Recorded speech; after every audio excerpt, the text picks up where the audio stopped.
The day my father died, my brother smiled. That was the first thing I noticed. Not the flowers, not the black suits, not the quiet house filled with relatives whispering in corners.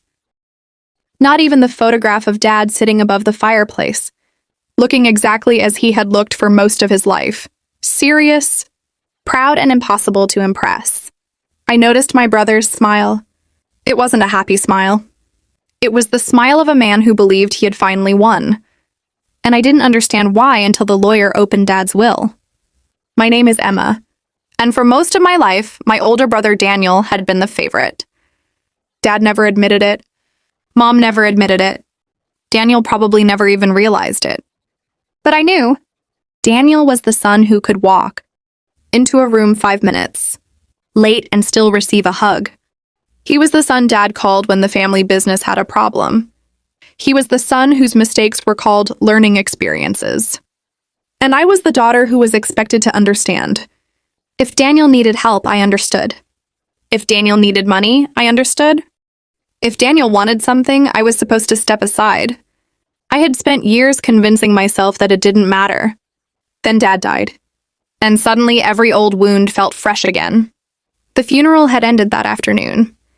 By evening, the house was almost empty. Only 4 of us remained in the living room. My mother, Daniel, Mr. Harrison, Dad's longtime attorney, and me.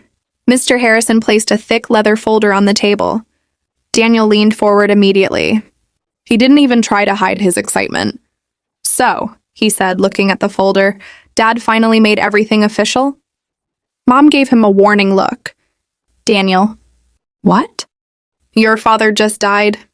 Daniel lowered his eyes. "I'm sorry. I didn't mean it like that." But I knew exactly what he meant. Dad had owned a beautiful 2-story house on the edge of town. It wasn't just a house. It was the place where we had grown up. The place where Mom had planted roses. The place where Dad had built a wooden swing for us when we were children. And over the years, the property had become extremely valuable. Daniel had always wanted it. He had mentioned it countless times. Sometimes as a joke. Sometimes seriously. Once years ago, he had told me, "Emma, Dad knows I'm the one who will carry on the family name. That house will probably be mine someday." I had simply smiled. Now, sitting across from him, I remembered those words. Mr. Harrison opened the folder. The last will and testament of Robert Bennett. Dad's full name. My hands became cold. Mr. Harrison began reading. He spoke slowly, professionally, without emotion. First came the smaller possessions, personal belongings, jewelry, some charitable donations. Then came the financial accounts. Daniel received the majority. His smile grew wider. Then came the business. Daniel received controlling shares. He looked at me. "I told you." I stared at him. "Told me what?" "That Dad knew." I didn't answer. Mom looked uncomfortable. Mr. Harrison continued reading the remaining clauses, but I barely heard him. Because Daniel had already started planning. He talked about renovating the kitchen, selling some of Dad's old furniture, turning the upstairs room into an office. He was talking as if Dad's funeral had been a business meeting. Finally, Mr. Harrison closed the folder. Daniel stood. "So that's it?" Mr. Harrison nodded. "For tonight."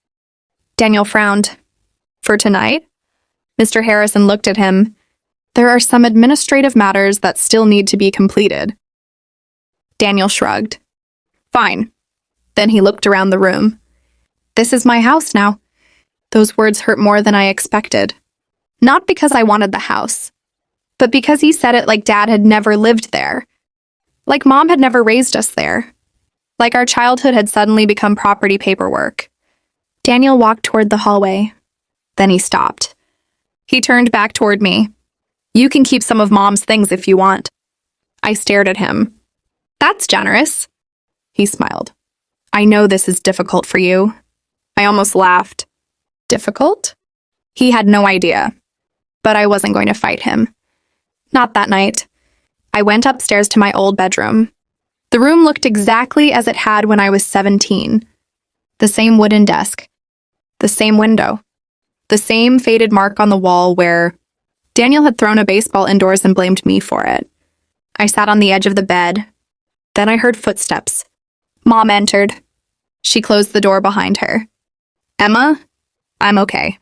She sat beside me. You don't have to pretend. I looked at her. Did Dad really leave the house to Daniel? She hesitated. Yes. I nodded. I thought so. Mom looked down.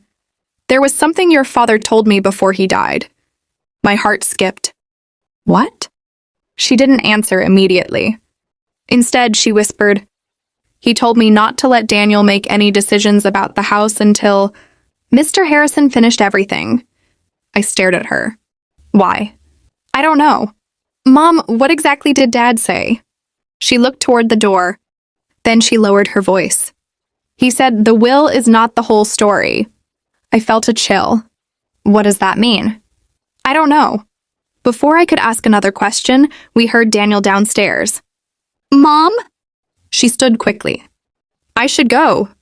Wait. She turned. Did Dad say anything else? Mom's face changed. For a second, she looked frightened. Then she said, he told me that if you ever felt like you had been forgotten. She paused. You should trust the lawyer. Then she left. I sat alone. Trust the lawyer. Those 4 words kept repeating in my mind. The next morning, I returned to Dad's house. Daniel was already there, and he had brought contractors. He was standing in the driveway giving instructions. I watched from across the street. He looked happy, completely happy, until he saw me. Emma? Daniel? You came for your things? Yes. He smiled. Take whatever you want from upstairs. I looked at the house. Are you already changing things? It's mine now. There it was again. That sentence. It's mine now. I walked inside. Everything felt different. Dad's chair was still beside the fireplace. His reading glasses were still on the table. His old watch was sitting inside a small wooden box. I picked it up. And underneath the watch, I found something. A small envelope. My name was written on it. Emma. My hand started shaking. I opened it. Inside was a single handwritten note. Only 6 words. I read it once. Then again. And my entire understanding of Dad's will changed. The note said, don't let Daniel sell the house. I froze. Why would Dad write that? Daniel owned the house. At least according to the will. So why would Dad specifically warn me not to let him sell it? Then I noticed something else. At the bottom of the note was a date. 3 days before Dad died. And beneath the date were 2 words. Ask Harrison. I immediately called Mr. Harrison. He answered on the second ring. Emma? I found Dad's note. There was silence. Then he asked quietly, what does it say? I read it to him. He didn't respond. Mr. Harrison? Finally, he said, Emma, I was hoping you wouldn't have to find that. My heart started pounding. Find what? The truth. The truth about what? He exhaled. Come to my office. When? Now. I looked toward the window. Daniel was outside laughing with one of the contractors. He had no idea. I grabbed my coat.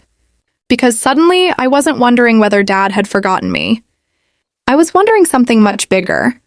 Why had my father given my brother the house? While secretly warning me to stop him from selling it? And I had no idea that the answer was hidden inside one. Sentence Mr. Harrison's office was quiet when I arrived. He locked the door behind me. That frightened me more than anything he had said on the phone. Emma, he began, before I explain anything, I need you to promise me something. What? Don't tell Daniel what I'm about to show you. I nodded. He opened a drawer. Inside was a sealed envelope. My father's handwriting was on it. I recognized it immediately. Mr. Harrison placed it on the desk. Your father gave me this 2 weeks before his death. Why didn't you give it to me? Because he instructed me not to. Until when? Until your brother attempted to sell the property. I stared at him. So Dad knew Daniel would try to sell it? Yes. Why? Mr. Harrison looked directly at me. because your father knew your brother better than you realized. Then he opened the envelope. Inside was a copy of a property agreement. I read the first paragraph, then the second, and then I saw it. One sentence. A single sentence buried in the middle of a legal document. Mr. Harrison pointed. This is the sentence your father wanted you to know about. I read it again. My heart stopped. The house had not actually been given to Daniel without conditions. Dad had transferred ownership to him under a restricted inheritance clause. Daniel could live there, maintain it, use it as his residence, but he could not sell or transfer the property without the written approval of the person named in the clause, and that person was me. I looked at me. Mr. Harrison nodded. Your father made you the controlling beneficiary of the property restriction, but the will says Daniel owns the house. Technically, yes. Then how can I stop him from selling it? Because of this, he tapped the sentence. This one clause, I couldn't speak. Daniel thought he had one, but Dad had quietly protected the house, and he had chosen me to protect it. Then Mr. Harrison said something that changed everything again. There is another condition. What? If Daniel violates the agreement, he paused. The property transfers to you. I stared at the document. One sentence. That's all it took. One sentence to turn Daniel's victory into a warning. I thought about his smile. His words, it's mine now. But Dad had known. He had known exactly what Daniel would do. And apparently ... Dad had prepared for ... I left Mr. Harrison's office with a copy of the agreement hidden inside my bag. For the first time since Dad died, I felt something I hadn't felt at the funeral. Hope.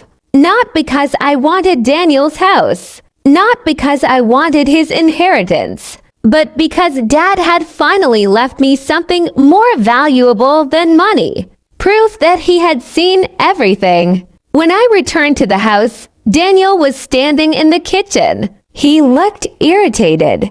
Where were you? Out. With who? I looked at him. Why? He shrugged. I just asked. I put my bag on the counter. Daniel walked toward me. I've been thinking. That usually worries me. He didn't laugh. I'm selling the house. My heart stopped. Already. Yes. To whom? I have a beer.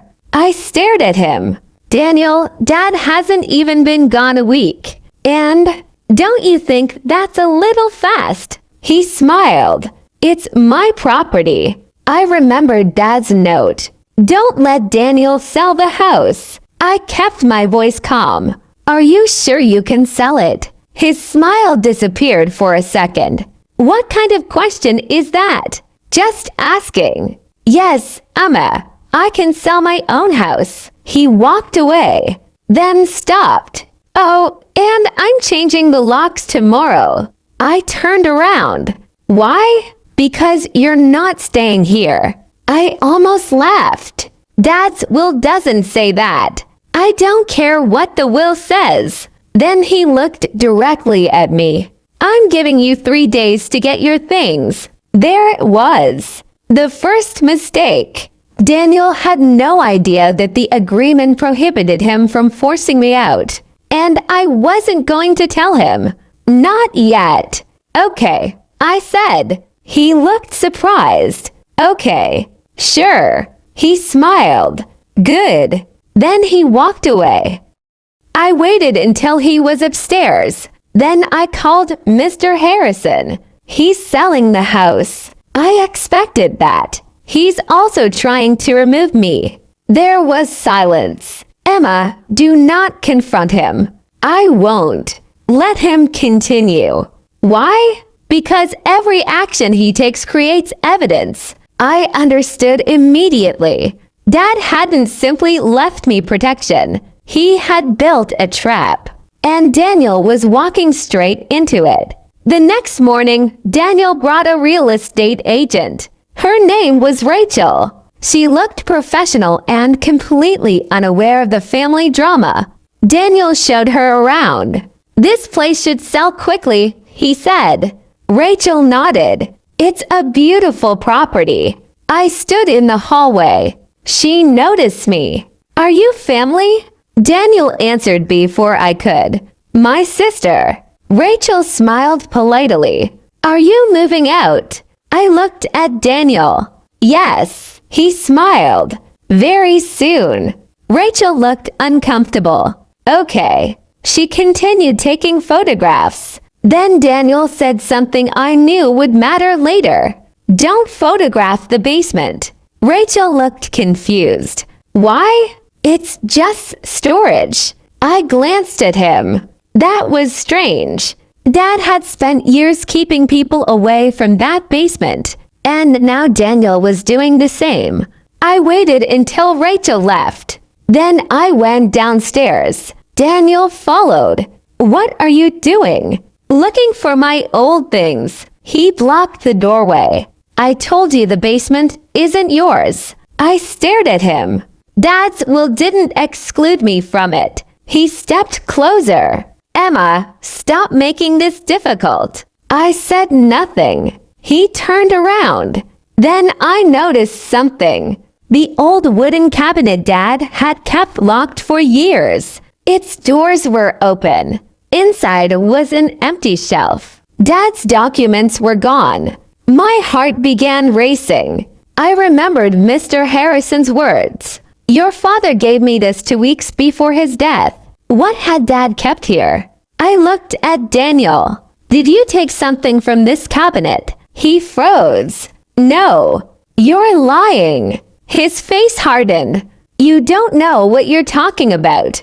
Then he walked upstairs. I waited. 5 minutes later, I heard the front door slam. I called Mr. Harrison again. "Daniel took something." "What?" "I don't know." "Then we need to find out." That afternoon, Mr. Harrison came to the house. He brought a second attorney with him. Daniel wasn't home. We went straight to Dad's office. Mr. Harrison opened a drawer. "There should be something here." "What?" "Your father's original property deed." I stared at him. "Why?" "Because the clause isn't the only protection." He pulled out a document. Then his expression changed. "It's gone." My stomach dropped. Daniel took it. Possibly. Why would he take a deed? Mr. Harrison looked at me. Because someone who plans to sell a property usually wants control of the original documentation. I felt sick. So he really is trying to sell it. Yes. Then Mr. Harrison made a phone call. He spoke quietly for several minutes. When he ended the call, he looked at me. "The beer is scheduled to sign tomorrow." "Yes." I stared at him. "Can we stop it?" He nodded. "But I don't want to." I looked at him in confusion. "Why?" "Because your father specifically told me to let Daniel reach the signing." "Why would Dad want that?" Mr. Harrison opened the folder. Inside was a letter. My father's final instructions. He pointed to one sentence. I read it, and suddenly everything made sense. Dad had written, "Let Daniel believe he is about to sell the house." I looked up. "Why?" Mr. Harrison's expression was serious. "Because your father knew that if Daniel thought he had nothing left to lose," he paused, "he would reveal exactly what he had been hiding." I stared at the sentence. Then I heard footsteps outside.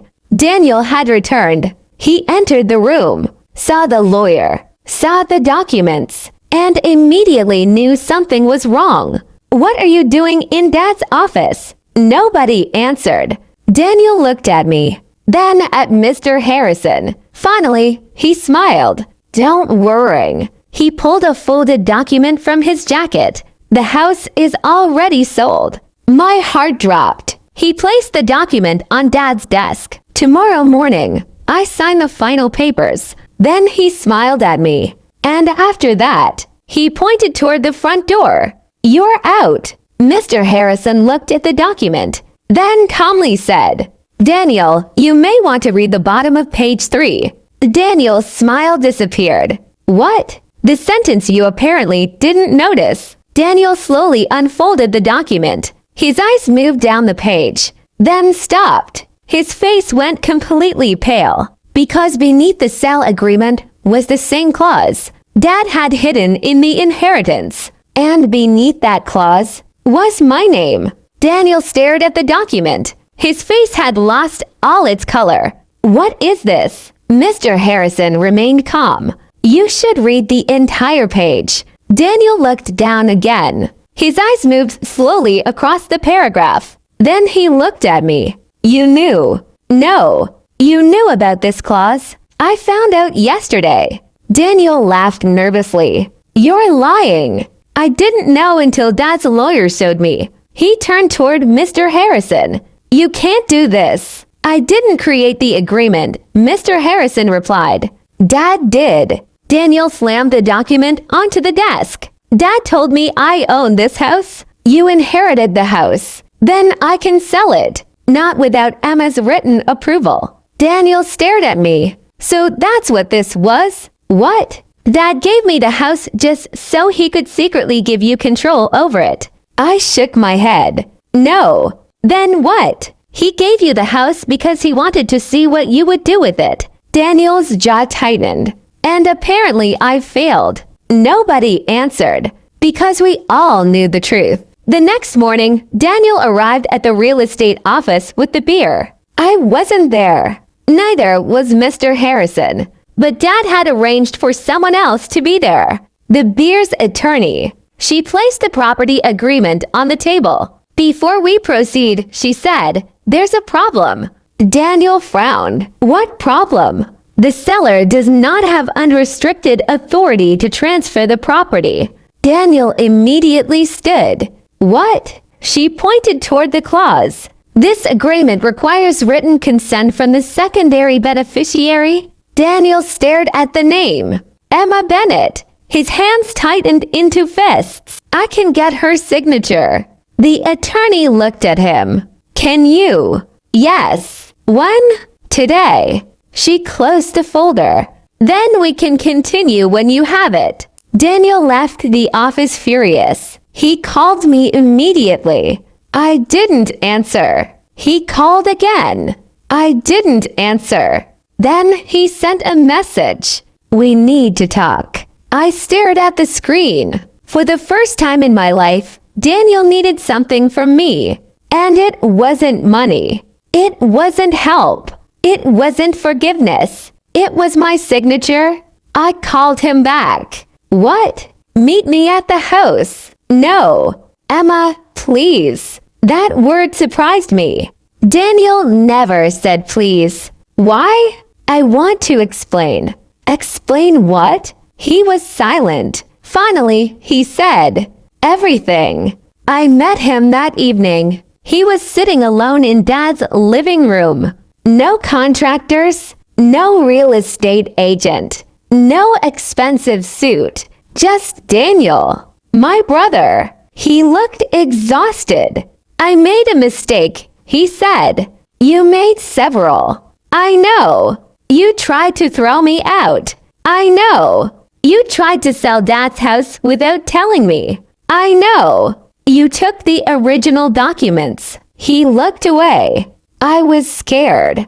That answer surprised me. Of what? Of losing everything. I sat across from him. "You already had everything." "No." He shook his head. "That's what you don't understand." "What?" "Dad never trusted me." I stared at him. Daniel continued. "Every time I did something good, he asked if I had a plan. Every time I bought something, he asked if I could afford it. Every time I told him I wanted the business, he asked if I was ready." He laughed bitterly. "I spent my whole life trying to prove I was his son." I didn't know what to say. Then he looked at me. "And you? What about me?" "He never questioned you." That sentence hit me harder than I expected. Daniel's eyes became wet. He trusted you without asking. I looked away, because maybe that had been the difference all along. Dad hadn't loved one of us more. He had trusted one of us more. And Daniel had mistaken trust for favoritism. Why did you take the deed? I asked. Daniel didn't answer immediately. Then he reached into his jacket. He pulled out a small envelope. I found this in Dad's desk. He handed it to me. I opened it. It was another letter. This one was addressed to Daniel. My hands trembled. Daniel said quietly, I never opened it. Why? Because I was afraid of what it would say. I looked at him. Then why give it to me? Because I think you're supposed to read it. I unfolded the letter. Dad's handwriting appeared again. Daniel, if you're reading this, then you've probably discovered that the house isn't completely yours. I looked at my brother. He lowered his head. I continued. Don't be angry with Emma. She didn't take anything from you. I gave you the house because I wanted you to understand something. Ownership isn't control. I paused. Daniel wiped his eyes. Then I read the final paragraph. If you choose your sister over the money, you will have finally understood what I spent your entire childhood trying to teach you. There was one final sentence. Short, simple, and devastating. A family is not something you inherit. It is something you protect. Daniel began crying. I didn't know what to do, so I simply sat beside him. For the first time in years, neither of us was competing. Neither of us was trying to win. We were just two children sitting in our father's house, reading his final words. The next morning, Daniel returned to the lawyer's office. He canceled the sale. Then he signed the document transferring the property completely to me. Mr. Harrison looked at him. You understand what you're doing? Daniel nodded. Yes. Once you sign this, the house belongs to Emma. I know. And you receive nothing in return. Daniel looked at me. I already received what Dad wanted me to have. Mr. Harrison smiled slightly. What? Daniel answered. A second chance.